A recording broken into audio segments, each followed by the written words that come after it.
Hi friends, நம்ம இன்னைக்கு பன்னீர் குருமா எப்படி செய்யறதுன்னு பார்க்க போறோம். அதுக்கு முதல்ல ஒரு எண்ணெய் சட்டியில எண்ணெய் ஒரு 3 ஸ்பூன் ஊற்றிக்கிட்டேன். எண்ணெய் சூடானதுக்கு அப்புறம் 3 கிராம்பு, ஒரு துண்டு பட்டை, ஒரு பாதி போல பிரியாணி இலை, ஒரு அரை ஸ்பூன் சோம்பு, இது எல்லாமே போட்டுடலாம். இது போட்டு வெடிச்சதுக்கு அப்புறம் 2 மீடியம் சைஸ் வெங்காயம் கட் பண்ணி வச்சிருக்கேன், அதை உள்ள சேர்த்துக்கலாம். உள்ள சேர்த்துட்டு இதை வதக்கிக்கலாம். அதோடய கூட இந்த டிஷ்ஷுக்கு தேவையான அளவுக்கு உப்பு இப்பயே போட்டுடுறேன். வெங்காயமும் நல்லா வதங்கிடும். வெங்காயம் வதங்கிடுச்சு. அதோட இப்போ ஒரு பெரிய சைஸ் தக்காளி எடுத்திருக்கேன், அதையும் போட்டு நல்லா வதக்கிடலாம். இது பெருசு பெருசா தான் அரைஞ்சிருக்கேன், ஏன்னா நம்ம கடைசியா அரைச்சிட்டு தான் போறோம் எல்லாத்தையும். அதனால கொஞ்சம் பெருசு பெருசா இருந்தாலும் பரவாயில்ல. சும்மா ஒரு வதக்கிட்டோம்னா அந்த ஃபிளேவர் கொஞ்சம் நல்லா இருக்கும். பச்சையா இருக்குன்னா நல்லா இருக்காது. அதனால எல்லாத்தையும் வதக்கிக்கிறோம். இது வந்து தோசைக்கு, சப்பாத்திக்கு, பூரிக்கு இதுக்கெல்லாம் தொட்டுக்கிறதுக்கு ரொம்ப சூப்பரா இருக்கும். பன்னீர்லாம் சேர்த்து செய்யும் போது நல்லா ப்ரோட்டீன் ரிச் ஃபுட்டா இருக்கும். குழந்தைங்களுக்கு கொடுக்கும்போது அவங்க விரும்பியும் சாப்பிடுவாங்க. ஒரு ஹெல்த்தியான டிஷ்ஷாகவும் இருக்கும்.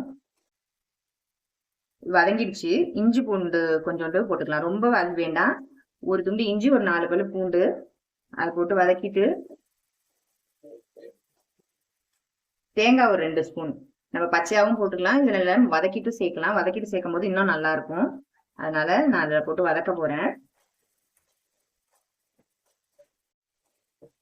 வதங்கிடுச்சு.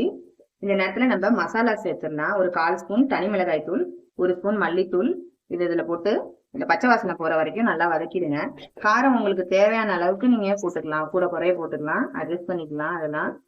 இது நல்லா வதங்கிட்டு, இது வதங்கினதுக்கு அப்புறம் ஆறுனதுக்கு அப்புறம் மிக்சியில போட்டு நம்ம நல்லா பேஸ்ட் ஆக்கிட்டு எடுத்துட்டு வரலாம்.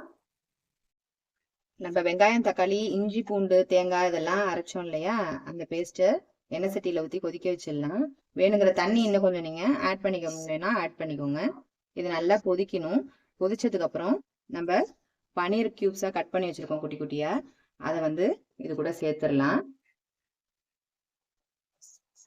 சேர்த்துட்டு நல்லா கலந்து விட்டுருங்க. நல்லா அது கொதிச்சிருச்சு. கடைசியா கொஞ்சோண்டு கருவேப்பிலையும் கொத்தமல்லியும் சின்னதாக நறுக்கி வச்சிருக்கேன், அதை போட்டு கலந்து விட்டுடலாம். நல்லா கொதிச்சோன்னே இன்னைக்கு நம்ம தோசை தான் செஞ்சிருக்கோம். தோசைக்கு இந்த பன்னீர் குருமா ரொம்ப சூப்பரா இருக்கும்.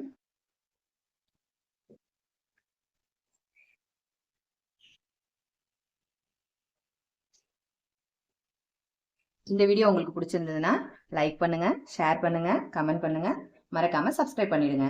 தேங்க்யூ.